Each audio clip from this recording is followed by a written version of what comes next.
안녕하세요. 최근 3년 반 정도의 결혼 생활에 마침표를 찍은 이혼녀입니다. 이혼까지 정말 오래 걸렸는데 막상 도장 찍고 나니 이렇게 속이 후련할 수가 없어요. 짧은 결혼 생활이었지만 정말 드라마에 있을 법한 일을 다 겪어봤네요. 이혼하기로 마음먹은 순간을 생각하면 이게 드라마 속 이야기인지 실제인지 아직도 분간이 안 가요. 제가 망상병 환자가 아닐지 병원에 가서 검사를 받아봐야 하나 심각하게 고민한 적도 있어요. 그만큼 말도 안 되는 일이 제 눈앞에 벌어진 거예요. 그래도 이혼하면서 시댁 식구들에게 제대로 한 방 먹이고 나왔는데 그 이야기를 여러분들에게 자랑해볼까 하고 이렇게 글을 적게 되었습니다. 저는 남편을 만나고 있을 때도 결혼할 생각이 없었어요. 그렇다고 비혼주의자 그런 건 아니었고 괜찮은 사람이 있으면 해야겠다고 생각했는데 아직 제 앞에 괜찮은 사람이 나오지 않아서 아직은 결혼할 마음이 없었던 거예요. 솔직히 남편도 같이 살기에 괜찮은 사람이라고 생각해서 결혼한 건 아니에요. 시댁에서 하도 결혼을 재촉하는 통에 어쩔 수 없이 결혼을 하게 된 것이죠. 저는 당시 조그만 카페를 운영하고 있었어요. 저희 집이 나름 부유한 편이었는데 대학 졸업 후 뭐 해야 할지도 모르겠고 잘하는 것 찾다가 커피 만드는 걸 좋아하니 아빠 건물 1층에 카페라도 해보자 싶어서 시작하게 된 거예요. 그러다 베이킹에 관심을 가져서 카페에 조각 케이크까지 조금씩 팔기 시작했어요. 케이크를 팔기 시작하니 커피만 팔았을 때보다 확실히 손님이 많아지더라고요. 그때부터 매일같이 출근 도장을 찍듯이 저희 가게에 오는 남자 손님이 있었어요. 그 남자 손님은 여러분들도 예상하셨듯 바로 제 남편이었어요. 남편은 항상 아이스 아메리카노와 딸기 조각 케이크를 사갔었어요. 매일 같은 메뉴를 사가시길래 질리지 않는지 궁금하더라고요. 원래 손님한테 말을 잘 안 거는 편인데 카드를 건네주면서 물어봤어요. 손님, 매일 아이스 아메리카노랑 딸기 케이크 사가시던데 안 질리세요? 같은 메뉴 하루도 빠짐없이 매일 먹으면 좋아하던 거라도 질릴 것 같은데. 계속 같은 메뉴 사가면 저를 기억해 주실 것 같았어요. 친구가 알려준 방법인데 이게 진짜 통하는구나. 네? 그게 지금 무슨 말 하시는 거예요? 누가 뭘 기억해요? 메뉴를 기억한다는 건가? 아니요, 메뉴 말고 사장님께서 저를요. 항상 같은 메뉴 사가는 손님으로라도 저를 기억해 주실 것 같아서요. 저랑 뭐 하자는 거예요? 설마 지금 저한테 작업 거시는 거예요? 네, 작업 거는 거예요. 처음 커피 사러 왔을 때 사장님께 반했거든요. 번호 물어보는 건 실례일 것 같고 제가 번호 하나 남기고 갈 테니 생각해 보시고 연락 주세요. 보통 상대방의 번호를 물어보는데 남편은 실례인 것 같다며 본인 번호를 남기고 가더라고요. 말도 조곤조곤 잘하시고 젠틀한 면이 보여서 살짝 호감이 들긴 했어요. 퇴근이 다 될 때까지 연락할까 말까 고민하다가 결국 퇴근하고 연락을 했어요. 남편은 연락 안 올까봐 애타서 하루 종일 일도 손에 안 잡히고 조마조마했다고 하더라고요. 그런 남편이 귀여워서 저 혼자 집에서 괜히 이불킥하고 난리도 아니었어요. 저희는 그렇게 남들처럼 평범하게 연애를 시작했어요. 남편은 저보다 5살 연상이라 그런지 결혼 정년기에 접어들어서 빨리 결혼을 하고 싶어 하더라고요. 저는 아까 여러분들께 말씀드렸다시피 결혼에 관심이 정말 없었어요. 남편이 제 결혼 상대로 적합하다는 생각이 들기도 뭐하게 연애 기간이 짧았거든요. 이제 연애한 지 고작 4개월밖에 지나지 않았는데 무슨 결혼이란 말이에요. 결혼 이야기가 나올 때마다 너무 이른 것 같다고 남편을 어르고 달랬어요. 그러다 남편이랑 같이 저녁을 먹으려고 일찍 카페 문을 닫고 남편 회사에 찾아갔어요. 남편은 저를 발견하자마자 손을 흔들고 해맑게 웃으면서 뛰어오더라고요. 뛰어오다 말고 멈칫하더니 제 뒤쪽을 빤히 쳐다보더라고요. 유리창 너머로 우리 부모님과 비슷한 나이대로 보이시는 여자 한 분이 남편을 향해 손을 흔들더라고요. 저는 저 여자분이 남편의 어머니라는 것을 본능적으로 직감할 수 있었어요. 아니나 다를까 남편이 엄마라고 외치면서 여기로 오라고 손짓을 하더라고요. 이런 식으로 만나게 될 줄 몰랐는데 준비도 안 된 상태에서 만나니 머리가 띵하더라고요. 오빠 뭐야? 오늘 나랑 저녁 먹기로 한 거 잊었어? 우리 저녁 약속에 어머님도 부른 거야? 나 엄마 안 불렀어. 오늘 엄마 친구랑 약속 있었는데 집에 같이 가려고 들린 것 같은데? 거짓말 아니야. 진짜야. 믿어줘. 저녁 약속 있다고 얘기 안 했어? 어머님도 저녁 같이 먹을 건 아니지? 나 아직 어머님 만날 준비도 안 됐고 진짜 체할 것 같단 말이야. 아니 그래도 엄마가 여기까지 왔는데 어떻게 그냥 보내. 집에 가면 엄마 혼자 밥 먹어야 한단 말이야. 절대 안 된다고 말하려는데 그 사이 시어머니께서 제 옆으로 오시는 바람에 어쩔 수 없이 시어머니 포함해서 셋이서 같이 저녁을 먹게 됐어요.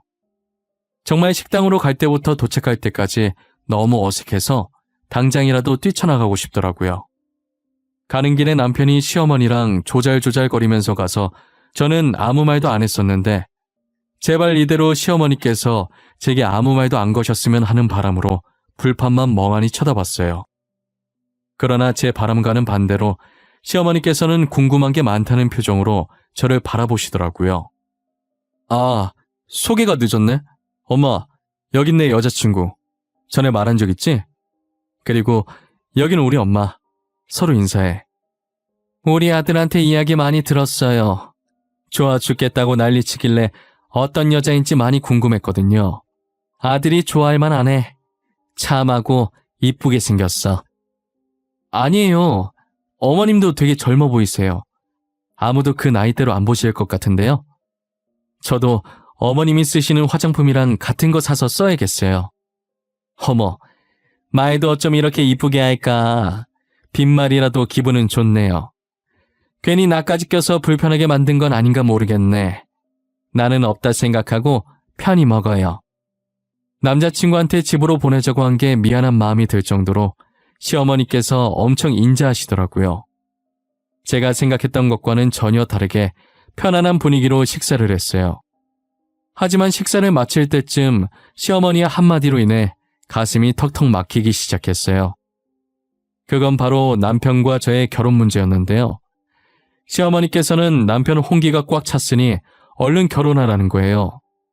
남편은 이때다 싶었는지 시어머니 말씀이 끝나기 무섭게 어머님도 저를 마음에 들어하는 것 같으니 둘 다 더 나이 들기 전에 빨리 결혼을 하자고 하더라고요. 저는 아직 결혼할 마음이 없다고 입장을 밝혔지만 혼자서 2명은 못 당해내겠더라고요. 일단 집 가서 생각은 해보겠다고 대충 얼버무리고 말았어요. 그 뒤로 남편은 결혼 안 하면 누구한테 잡아먹히기라도 하는 사람 마냥 저를 못살게 굴었어요. 저도 뭐 어차피 아예 결혼 안 하려는 것도 아니니까 빨리 해치우고 말자 싶었죠. 저희는 빠른 속도로 상견례를 하고 결혼 날짜까지 잡아버렸어요. 남편 집안은 부유하지 못했고 남편이 다니고 있던 회사도 중소기업보다 더 작은 회사였어요. 아무래도 저희 집안이 부유한 편이고 저도 카페 하면서 남편보다 돈을 더 많이 벌고 있기 때문에 신혼집은 친정 부모님께서, 혼수는 제가 가지고 있던 돈으로 정말 필요한 것들만 간단히 했어요. 남편은 결혼하는데 이렇게 많은 돈이 들어가는 줄 몰랐다면서 돈도 쥐뿔 없는 주제에 결혼하자고 보챘다고 미안해서 어쩔 줄 몰라 하더라고요. 저는 괜찮다고 앞으로 둘이서 잘 사는 모습 친정 부모님한테 보여주면 된다고 다독였어요. 결혼 후 얼마 지나지 않아 시어머니께서 저희 신혼집에 찾아오신 거예요. 여행용 가방에 짐을 가득 담아 오셔서는 앞으로 저희랑 같이 살겠다는 게 아니겠어요? 어머님, 이 많은 짐들이 다 뭐예요? 여행이라도 가세요? 일단 안으로 들어오세요. 아가, 미안한데 앞으로 너희랑 살면 안 되겠니? 방 하나 남는다고 들은 것 같은데 남는 방을 내 방으로 쓰면 안 될까? 어머님 집 놔두고 저희 집에서 산다고요? 무슨 일 있으세요? 그 방 저희 아기 낳으면 아기 방으로 쓰려고 놔둔 방이에요. 아기 낳을 때까지만 내가 쓰면 안 될까? 나 지금 갈 곳이 없어서 그래. 당분간만 있게 해줘. 내가 어떻게든 동구해서 나갈게. 아니, 어머님이 들어와서 사는 건 상관이 없는데 무슨 일인지 말씀은 해주셔야죠. 도대체 무슨 일이 있었던 거예요? 저한테 말해주셔야 저도 돕든 말든 하죠. 내가 사기를 당해서 집을 다 날렸어. 친한 친구가 돈 2배로 불려주겠다고 건물 담보로 맡기라길래 나는 친구만 믿고 아들 몰래 집을 맡겼는데 그게 홀랑 날아가 버린 거야. 알고 보니 시어머니께서 믿었던 친구한테 배신을 당해서 집을 다 날려버린 거예요. 정말 미안하다고 눈물을 뚝뚝 흘리시면서 얘기하는데 제가 어떻게 거절하나요? 평소에도 시어머니께서는 좋은 분이셨기 때문에 저희 집에 들어와서 살라고 했어요.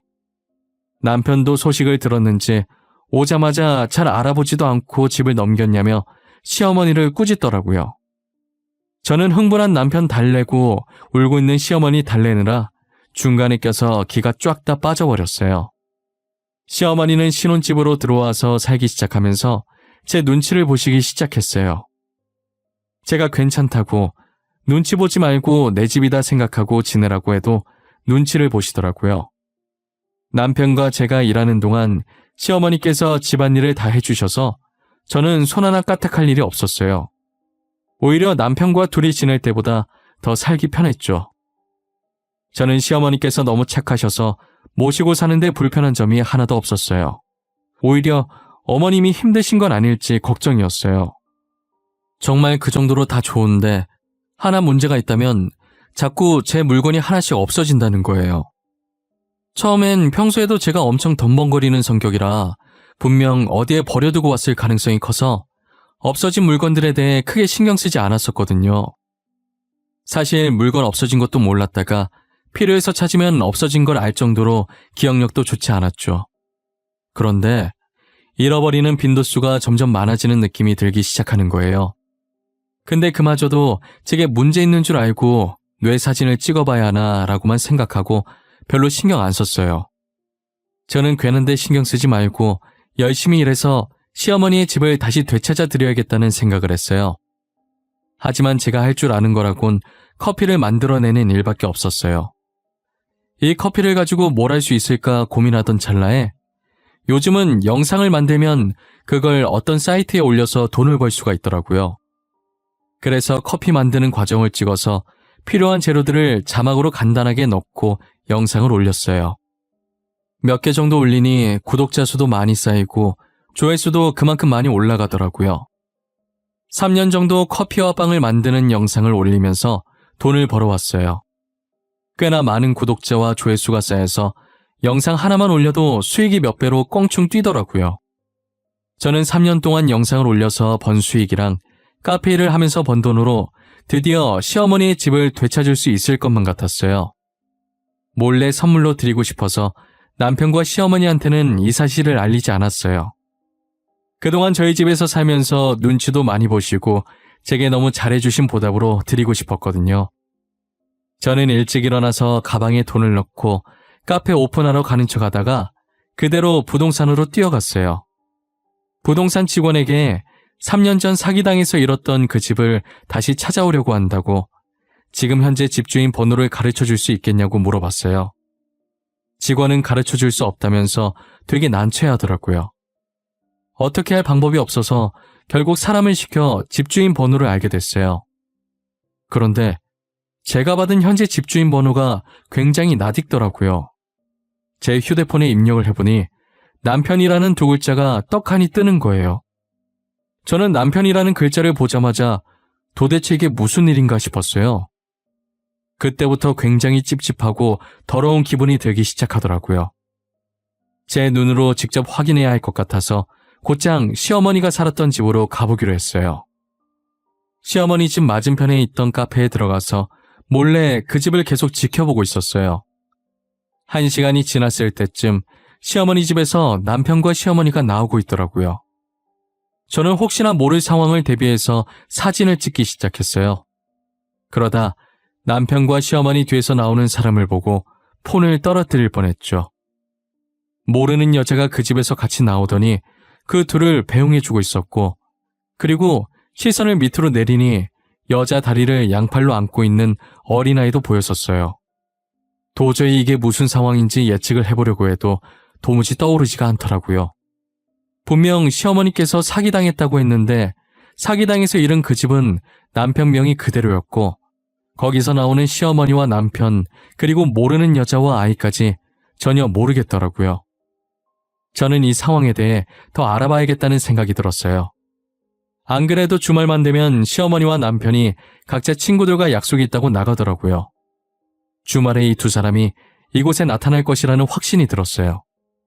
저는 개인 사정으로 주말에 카페를 쉰다고 적어놓고 시어머니 댁으로 향했어요. 뭐라고 하는지 듣고 싶어서 벽면에 붙어서 그들이 나올 때까지 숨죽여 기다렸어요. 얼마 지나지 않아서 문 열리는 소리가 들리더니 한 명씩 밖으로 나오더라고요. 에미야, 우리 간다. 다음 주에 또 오마. 그때까지 우리 손자 잘 부탁한다. 에구, 똥강아지. 할미 갈게요. 다음 주에 보자. 여보, 우리 없는 동안 아프거나 필요한 거 있으면 말해. 바로 달려올 테니까. 알겠지? 우리 아들, 아빠 갈게. 다음 주에 보자. 우리 아들이 좋아하는 치킨 사들고 올게. 당신 뒤에 나무. 앞 좀 보고 다녀. 다칠 뻔했잖아. 다음 주에 봐. 어머님도 다음 주에 오세요. 제가 맛있는 거 해드릴게요. 아이고 애미야, 손이 차다. 얼른 들어가. 우리는 알아서 잘 가니까 나올 필요 없어. 우리 강아지 코 빨개진 것 봐라. 애 감기 걸릴라. 어여 들어가. 저는 그들의 대화를 듣고 너무 놀라서 녹음기를 떨어뜨리고 양손으로 입을 틀어막았어요. 알고 보니 시어머니 집에 살고 있던 여자는 남편의 상간녀였어요. 시어머니는 제게 사기당했다고 거짓말치고 저희 신혼집에 얹혀 살면서 그 집을 남편의 상간녀가 살게 내어준 것이었어요. 어떻게 이런 식으로 사람 뒤통수를 칠 수 있는지 눈물이 나기 시작하더라고요. 제가 이제껏 남편과 시어머니께 잘못한 것도 없는데 이렇게 당하니 너무 서러웠어요. 어디다 말할 곳이 없어서 친구한테 이 사실을 털어놓았고 저는 친구에게 돈을 줄 테니 저 대신 그 집을 사달라고 부탁했어요. 야, 괜히 네 돈 써서 그 집을 왜 사냐? 그 사람들만 좋은 거 아니야? 그냥 그 집을 우리가 뺏어버리자. 그 집을 뺏자고? 무슨 수로 뺏을 건데? 사는 방법밖에 없지 않아? 돈 안 쓰고 어떻게 그 집을 뺏어와? 이 언니가 한때 주식 공부한 거 알지? 나만 믿어. 내가 말 몇 번만 하면 그 집 바로 쓰러져. 내가 지금 굉장히 좋은 방법이 떠올랐거든. 제 친구는 우연을 가장해서 남편에게 접근을 했어요. 남편과 친해진 후 좋은 투자권이 있는데 놓치기 아까운 거라고 해보기를 권유했죠. 남편은 솔깃했지만 혹시나 모르는 마음에 약간의 돈으로 투자를 한 거예요. 그런데 친구의 말대로 남편이 투자했던 그 주식이 대박이 난 거죠. 남편은 친구를 만나서 진짜 대박 날 줄 알았으면 더 넣을 걸 그랬다고 아쉬워했다는 거예요. 그러더니 남편이 먼저 다른 투자권이 없는지 먼저 찾았다고 하더라고요. 아, 사실 투자권이 하나 있긴 한데 그게 확률이 반반이라서 이걸 추천해줘야 하나 말아야 하나 모르겠네. 뭔데요? 일단 드러나 볼게요. 그쪽에 하는 얘기 듣고 제가 판단해서 투자하든 말든 알아서 할게요. 당신한테 절대 책임 안 물을 테니까 말해줘요. 그래요? 그럼 각서 쓸 수 있어요? 절대 저한테 책임 묻지 않겠다는 각서요. 제가 한두 번 당한 게 아니라서요. 맨날 책임 안 물겠다고 해놓고 돈 내놓으라고 난리더라고. 당연하죠. 저는 절대 그런 짓 안 해요. 각서 씁시다. 어디에 쓰면 돼요? 지장도 찍게 인주나 빨간 립스틱 같은 거 있어요? 책임을 물지 않겠다는 각서를 작성한 후에 친구는 미끼를 조금씩 풀었다고 하더라고요. 저는 주식에 대해서 아는 게 없어서 친구한테 설명을 들어도 이해를 못했는데 일단 친구가 소개해준 투자권은 절대 대박 날 수 없는 투자권이라고 했어요. 오히려 대폭 하락할 주식이라고 하더라고요. 하지만 남편에겐 망할 주식이라고 말해주지 않았고 확률이 반반이라서 자기도 고민하다가 투자한 건이라고 신중하게 생각해보라고 했대요. 친구도 투자했다는 말에 놀라서 망할 거 알면서 왜 투자했냐고 물어보니까 투자 안 했다고 남편한테 거짓말 친 거라고 하더라고요. 이미 주식에 한번 맛을 봐서 아마 자기가 투자한 건이라고 하면 따라서 할 거라고 하면서요. 아니나 다를까 친구의 예상대로 남편은 그 주식에 엄청난 돈을 쏟아부었어요. 본인 명의의 시어머니 집까지 담보로 대출을 받아서 투자했더라고요. 결국 주식은 친구가 말한 그대로 대폭 하락했고 남편은 가진 돈과 집 모두 날리게 되었죠. 그리고 저는 때를 놓치지 않고 경매로 넘어온 시어머니의 집을 사들였어요. 남편은 집 날렸다고 아무에게도 말하지 못하고 혼자 끙끙 앓고 있는 것 같더라고요. 저는 남편의 다 죽어가는 꼴을 보고 웃음이 나오려고 하는 걸 이를 악물고 참았어요. 그들이 다시 시댁에 가겠다고 약속했던 주말에 복수를 해주겠다고 마음먹었어요. 기다리고 기다리던 주말이 왔고 어김없이 약속이 있다고 시어머니와 남편이 나갔어요. 그리고 그들을 따라서 저도 건물 등기부 등본과 집 매입할 때 받은 집 열쇠를 가지고 시댁으로 향했죠. 제가 정말 이날만을 얼마나 손꼽아 기다렸는지 당해보지 않았으면 아무도 모를 거예요. 시댁으로 향하는 내내 바보처럼 실실 웃음이 나더라고요. 저는 손가락으로 열쇠를 돌리고 휘파람까지 불면서 대문으로 다가갔어요. 제가 문을 열고 들어오자 잠시 사태 파악이 안 된 건지 전부 저를 멀뚱멀뚱 쳐다보기만 했어요. 그리고 5초 뒤 시어머니와 남편이 놀래서 소리를 지르기 시작하는 거예요. 순간 귀가 아파서 귀 파는 신용하니까 남편이 벌떡 일어나서 제 쪽으로 다가오더라고요. 당신이 무슨 일로 여기로 왔어? 아니, 열쇠도 없었을 텐데 여긴 어떻게 들어온 거야? 문 따고 들어온 거야? 당신 이거 주거 침입이야, 알아? 지금 내가 어떻게 들어온 게 중요하니? 나 몰래 뒤에서 이짓거리 하고 있었던 게 중요하지. 저 애는 네 핏줄? 안녕. 나는 네 엄마가 뺏은 남자의 아내야. 만나서 반갑네. 어디까지 알고 있는 거야? 설마 다 알고 있는 거야? 언제부터 알고 있었어? 알면서 지금까지 모르는 척하고 있었던 거야? 모르는 척은 네가 하고 있었겠지. 이 집안 연기 잘하네. 나중에 할 일 없으면 배우 쪽으로 나가봐. 성공하겠다. 진심으로 하는 말이야. 도대체 어디까지 알고 있는 거냐고 내가 묻잖아. 어디까지 알고 있냐고. 내 입으로 말해? 끝까지 피해자 배려 안 하는 거 봐. 피해자가 굳이 이 일을 직접 말해야겠어? 가해자인 네가 직접 네 입으로 말해봐. 이게 지금 무슨 상황인지. 알고 봤더니 저보다는 이 여자와 만난 지가 더 오래됐더라고요. 심성은 정말 착한데 고아 출신에 가진 게 하나도 없어서 시어머니께서 결혼을 반대했다고 하더라고요. 그런데 돈 많은 저를 만나게 되면서 시어머니는 저를 놓칠까봐 결혼을 재촉한 것이었어요. 저와 남편의 결혼 준비가 한창 진행되던 중에 저 여자가 남편의 아이를 임신한 걸 알게 되었고, 시어머니께서는 자기 핏줄이니 아이 키우라고 집을 내어줬다고 하더라고요. 제가 주는 용돈을 그대로 저 여자한테 갖다 바쳤다고 하더라고요. 결국은 제 돈이 다 저 여자 밑으로 들어간 거죠. 그리고 집안 곳곳에 제가 잃어버렸다고 생각했던 물건들이 잔뜩 있더라고요. 우리 집에 숨어둔 좀도둑이 누구인가 했더니 남편과 시어머니였어요. 제가 듣다 너무 화가 나서 시댁 식구들한테 소리를 지르니 꼴에 자기도 아내이자 며느리라고 제 앞을 막는 거예요. 혼자서 보기엔 아까울 정도로 너무 눈물겨운 가족애를 보여주더라고요. 저는 어디서 끼어드냐고 상간녀의 뺨을 치려고 손을 드는 순간 남편이 제 손목을 잡는 거예요. 그만해 당신. 화 많이 난 것도 알고 충분히 화낼 만도 해. 근데 이 사람은 건들지 마. 부탁이야. 놔. 안 놔? 내 손 놓으라고. 너네는 뒤에서 이런 더러운 짓 버려놓고 나는 이년 뺨 한 대도 못 때려? 어? 당장 내 손 놓으라고! 그만해. 이 사람 지금 임신 중이야. 그러니까 그만하라고. 내가 잘못했어. 차라리 날 때려. 몇 대를 때리든 다 맞아줄 테니까. 지금 임신 중이라는 남편의 말에 상간녀를 쳐다보니 눈을 질끈 감고 양손으로 배를 감싸고 있더라고요. 진짜 돈으로 이 집을 사들인 거 말고 돈 없이는 제 마음대로 되는 게 단 하나도 없었어요. 아무것도 할 수 없는 제 자신이 너무 비참했어요.